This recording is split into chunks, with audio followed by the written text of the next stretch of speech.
Hello. Greetings, everyone, and welcome to the WCEG Network on the WCEG Talk Radio. We're the worldwide community empowerment group where we speak life into the community. I'm Dr. Babs, your show host for this evening's segment on the holistic perspective. It's another time for an educational experience. It's going to be exceptional as we discuss the 5 R's for setting goals for an improved you. You know, it's the new year, and there's just something about the new year that gets us all fired up. You know, whether it's a new week, a new month, a new year, well, we're going to set ourselves right for success, right? Because we all want to succeed. We don't want to fall into the statistics where we hear the first 4 weeks we're doing well, and then somewhere in February, we all just let go of the resolutions. Well, today we are going to have a very in-depth discussion about it. So I want to thank you for tuning in, for listening. And I would love for you to tag your friends and your neighbors, let them know that we're up and running, right? We're live on all the social media, online streams, YouTube, Facebook, Instagram, and of course, our WCEG Talk Radio Network. We're here to impact life, and we appreciate your time and your support.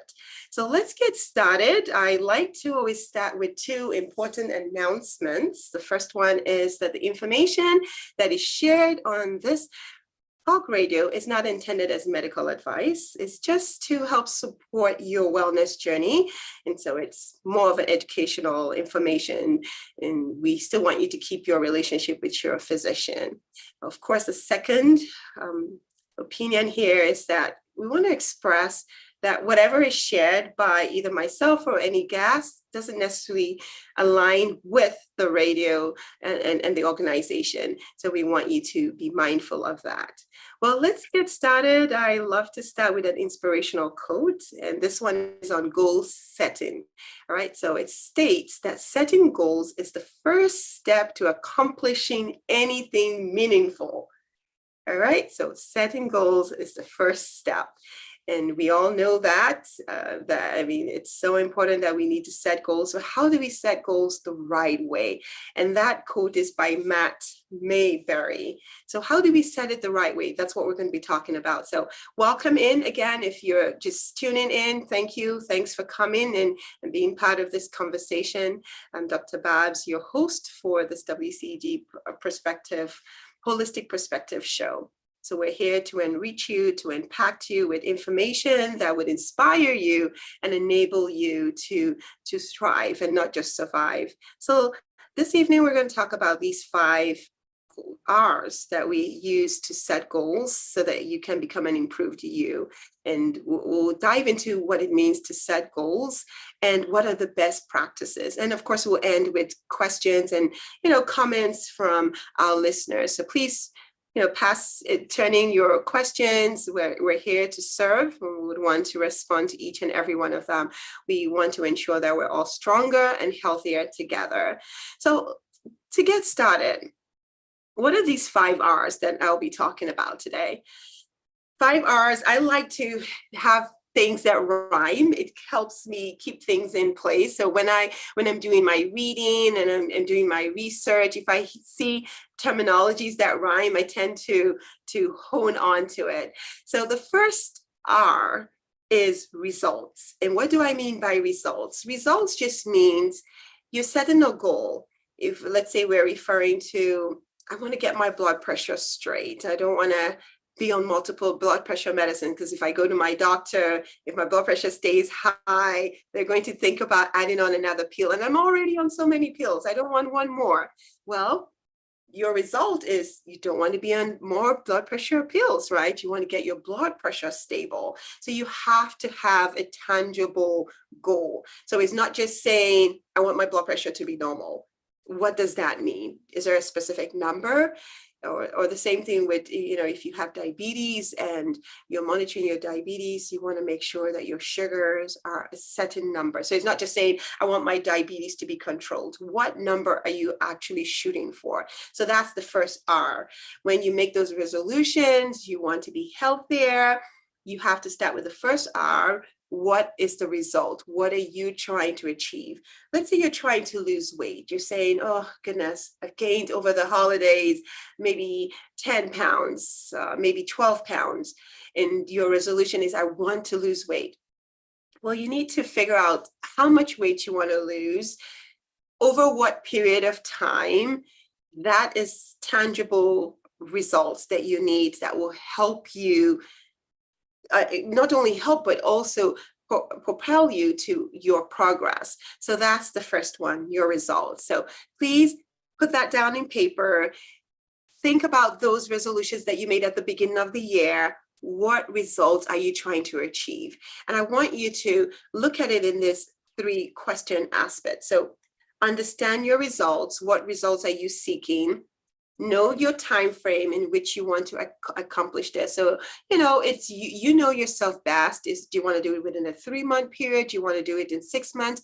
My birthday was in December, and I knew that the way I was going in terms of my physical activity and just what I was eating, if I did not improve on that, I was going to get like a little talk me down from my physician. So I made sure that, okay, by the appointment when I was going to see my doctor, that I needed to, enhance my eating habits, make sure that it's improved. So that was my goal. That was my time frame. So you definitely want to create those time frames and benchmarks that will help you. Now, the second R is reason.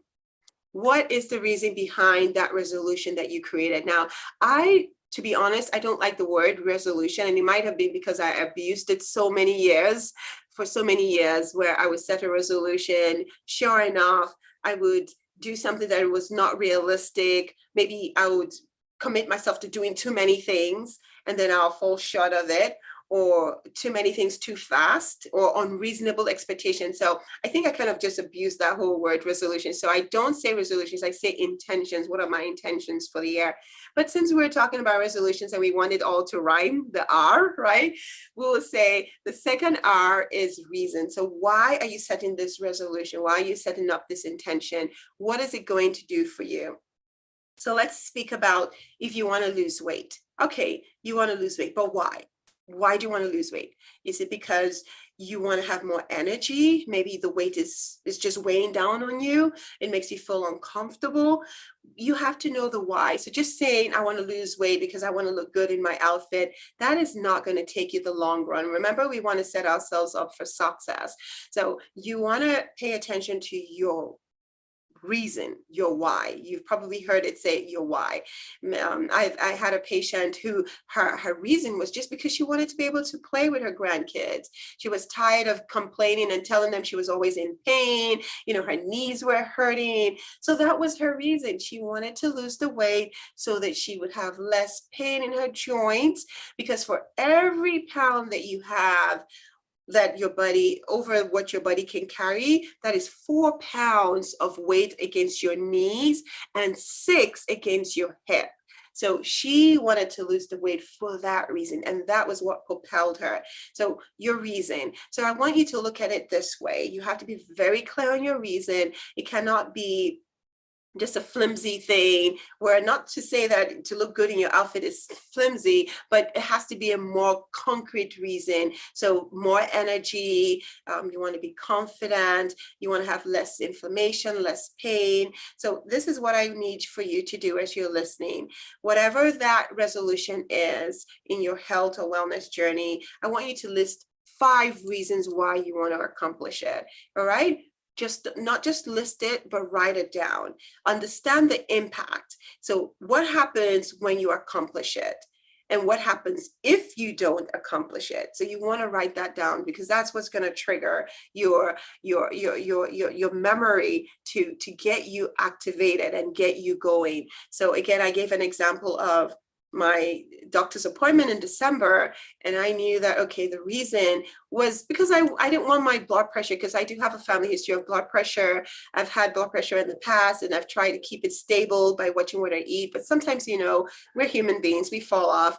And so I was beginning to see my blood pressure becoming borderline. And so I needed that to be stable so that I can feel good, so I can feel strong, and so that I can, of course, you have a relationship with your physician, you want to make sure that they're proud of you. So for me, that was also another reason. So you want to know what your why is. So that is number 2, reason. Why are you doing this? Note why you're doing it, what happens when you accomplish that goal, and what happens if you don't. All right, number 3, reflections. Now, this is a tough one. I say it's a tough one just because we're always running back and forth. There's always a lot going on, and we're so busy. There's not much time to sit and reflect. I hope I'm not the only one that is guilty of that. So we have to be intentional about sitting down and reflecting. So number 3 is reflecting on what's going on. So pretty much reflection is number 3. So you want to think, well, have I made this resolution before? How possible is it for me to accomplish this? What are those barriers? What are those backup systems that you have in place? Because they say failing to prepare is preparing to fail. So you have to reflect. You have to be in a state of reflection. So whatever that means, whether you have to wake up early in the morning, you don't want to deprive yourself of sleep, but you want to just be intentional about your time of reflection. I tend to do mine on Sundays. So I do it between when I'm in church and when I'm heading home. I just have a time blocked out in my calendar to reflect on my week, what worked well, what didn't work well, what were those hindrances, what were those barriers, and what are my backup systems. So that is what you want to review. So let me tell you what that will look like. So for instance, if you tried to lose weight before and it didn't work out, reflect on what were those problems, what were the barriers. Was it, were you tempted by Dunkin' Donuts? I use that as an example because I do have a Dunkin' Donut around my house, and there was a time when there was just this muffin that I enjoyed, and I would go there over and over. I had to start taking a different route so that I would not I wouldn't have that as a food cue. I see it there, I want to stop. So I pretty much had to take a different route. So you have to be reflective. If you're trying to lose weight, is it like, for instance, you buy things that are not healthy for you and it's in the house and you're tempted? Out of sight is out of mind. That's the truth. And unfortunately, because of how busy we are, when it comes to making the decision about whether you're going to eat something unhealthy or not, the willpower, we don't have enough of it to sustain us, at least for majority of us. So you take what is right in front of you. So you really want to be reflective. You have to be honest.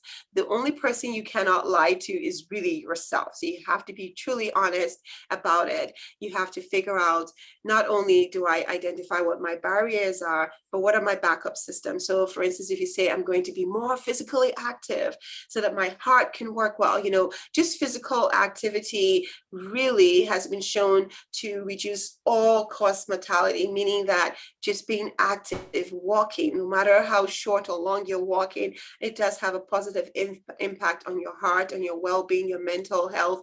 So if you know that if it rains, you don't want to, so maybe do you have a backup YouTube video that you can put on and just do like a 10-minute walk, or just something, a backup system. So that's part of your reflection. So these questions are what I want you to ask yourself. Ask yourself the difficult questions. If you are reflecting on this thing, how can you make sure that this goal is accomplished? You can accomplish it, that whatever come what may, you are accomplishing these goals because you have been down this path and you know those hindrances and those obstacles that stand in the way. Another thing I want you to write down as we talk about this reflection, the third R, is take a hard look at what you're pursuing and how it impacts you. So as you reflect on it, similar to the second R, which speaks about reasons, you want to inquire that what would you do how would you sacrifice to make this goal where you want it to be? So how are you going to accomplish this goal? Are you going to let go of some friends that are not serving you well, maybe some habits that are not serving you well? You really have to be honest with yourself. If let's see, an example of if you let me think of one that I do typically, that, if the days when I know that I have a lot of deadlines and then I get really troubled by the deadlines and then I start eating things that I shouldn't eat, then maybe try to pace my time, have proper time management skills. And so that way I'm not finding myself eating. The one that comes to mind is whenever I do work late into the evenings, I'm awake longer, so I tend to snack longer. But if I went to bed at the proper time, then I'm not eating all those extra calories, right? So you have to just be honest with yourself. Again, remember, why are you doing this?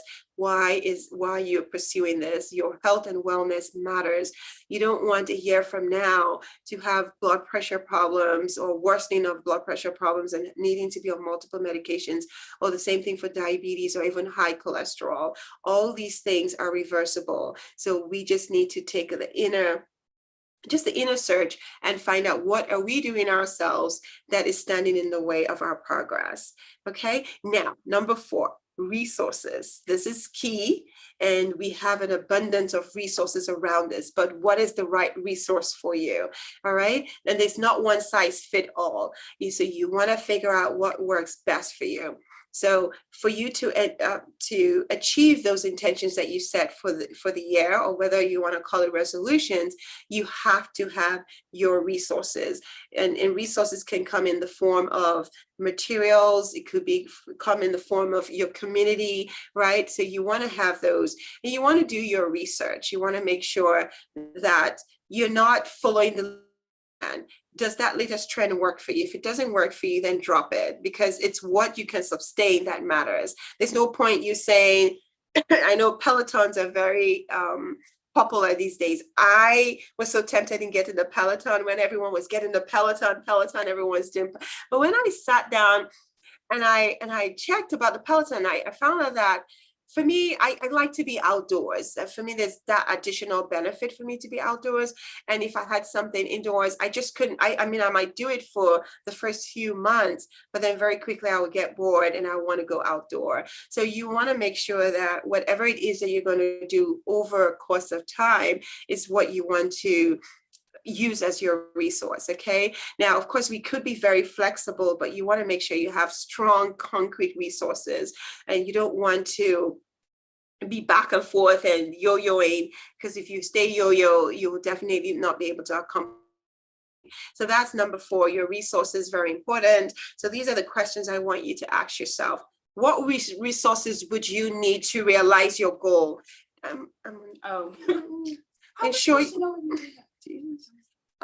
Ensure that you have a backup system in place. You have 4 alternative routes. Okay, so your resources, always make sure that you have all of that available, and always make sure that you can ask for help. Ask for help. That is part of your resource. If you feel that you need additional support, whether from your healthcare provider, your physician, whoever is already walking that path, those are your resources. So make sure that you always look for help and you ask for help. Now, responsibility is the last R. And why do we keep this for the last? It's the last because it's all about you, and it's about what you do. It's not about what anybody else. Other people can help to support you, but ultimately it's your journey. It's your own health and wellness journey. So you don't want anyone to stand in your way, and you don't want to stand in your way either. All right. So it's your own intentions. It's your own responsibility to nurture and to figure out what works best for you. So let me give you an example. I know this comes up quite a bit, if you're in a workplace and, your colleagues bring in candies, and that happens at my workplace, where they bring in candies or they bring in snacks. First and foremost, for me, if I'm full and if I'm eating well, then I'm not tempted by those.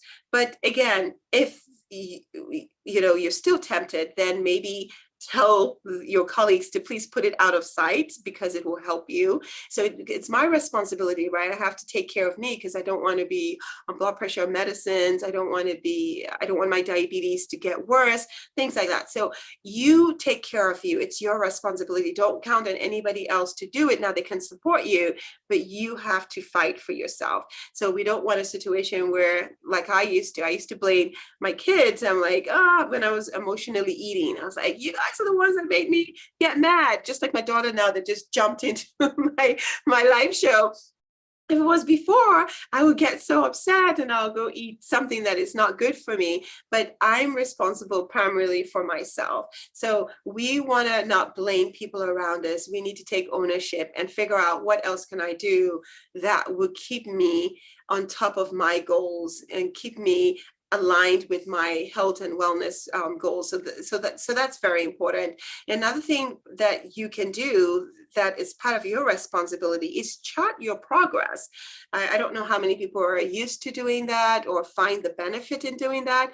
I realized that whatever I cannot measure, I cannot manage. So if I don't know, and again, I know some people have love-hate relationship with a scale. You might not need to use a scale, maybe just a tape for a waist, just measure your waist, or just check how you're doing with your clothes. Make sure that you're not gaining weight if you don't want to use the scale.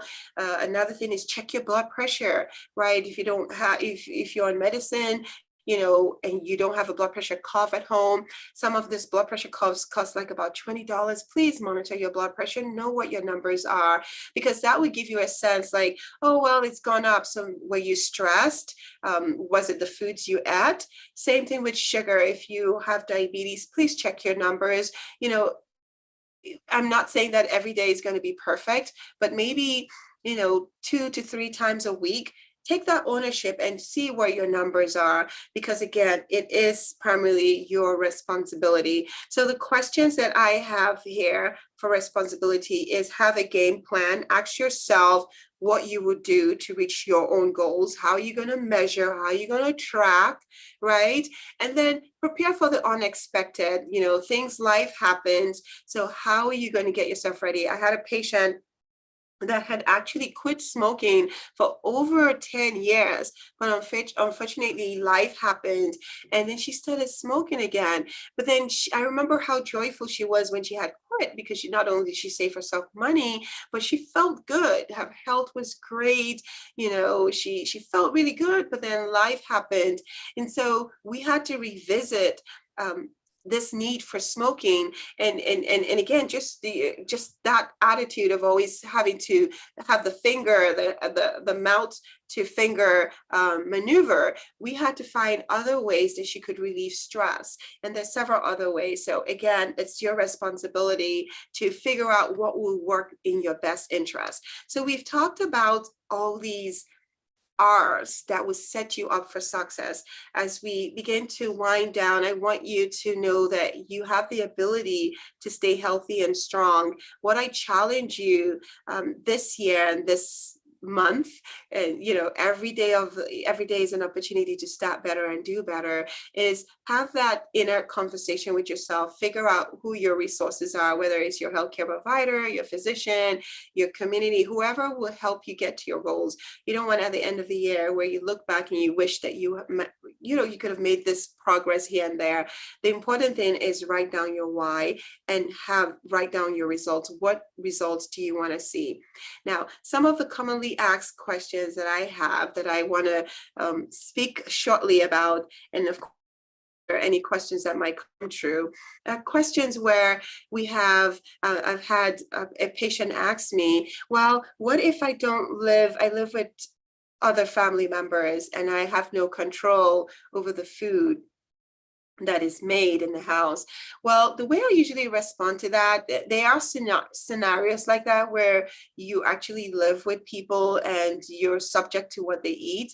I always like to say that eating well and eating a balanced diet, which really consists of your veggies, plants. We want to eat more plants. The more plants we eat, the more fiber we get, the more healthier we are.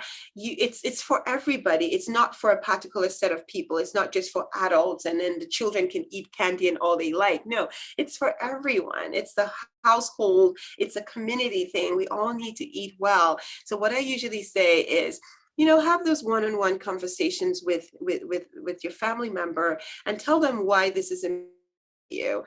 Communication is key, and even more so effective communication, and let them know that this will benefit not just you but them as well.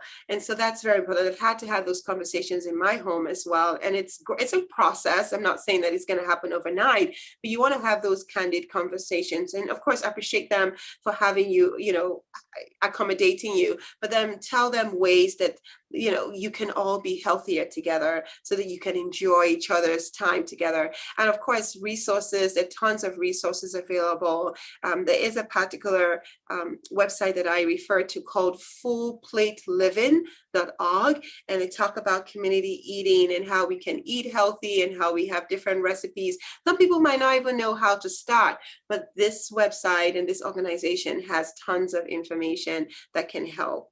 Now, a second question that tends to happen, that comes up a bit, I actually alluded to it, is where, you have obstacles in your way, and how do you maneuver around those obstacles?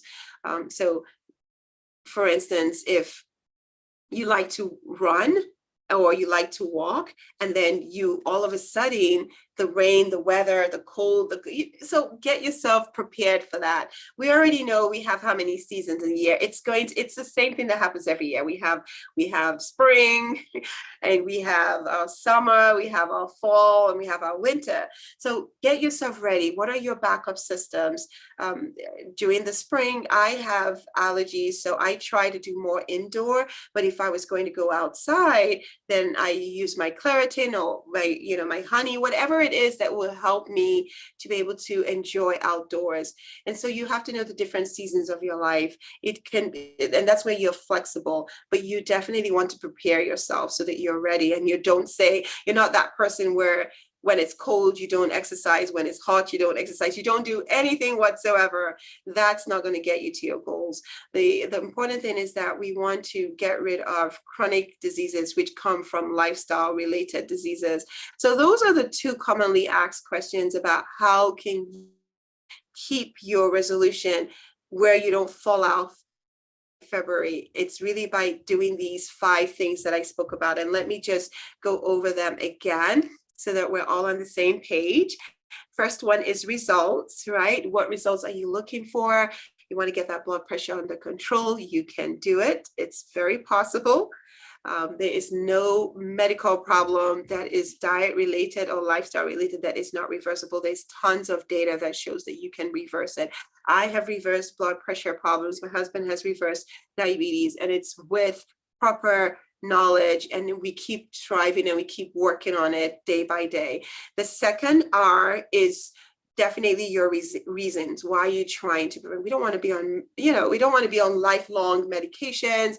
We don't want to be on multiple medications, because medications, even though they have their place, they will take care of one issue and might create another problem. So we want to do it the natural and healthy way as much as possible. So your reason, okay? Number 3 is certainly your reflection. Reflect on what are those barriers, what are your backups, and then of course your 4, your resources. Where you're going to get your resource. If you need additional help, please reach out for help. No man is an island, and sometimes we need help. I've sought help rather in time past. So you please make use of the right resources that are available. And certainly the last one is your responsibility. So take ownership of where you are.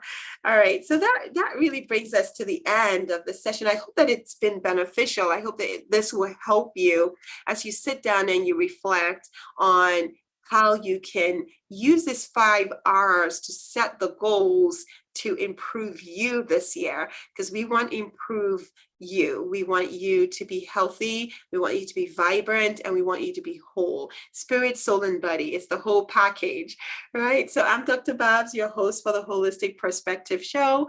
And I want to thank you for joining us this evening as we've reflected on the 5 R's to setting goals for an improved you.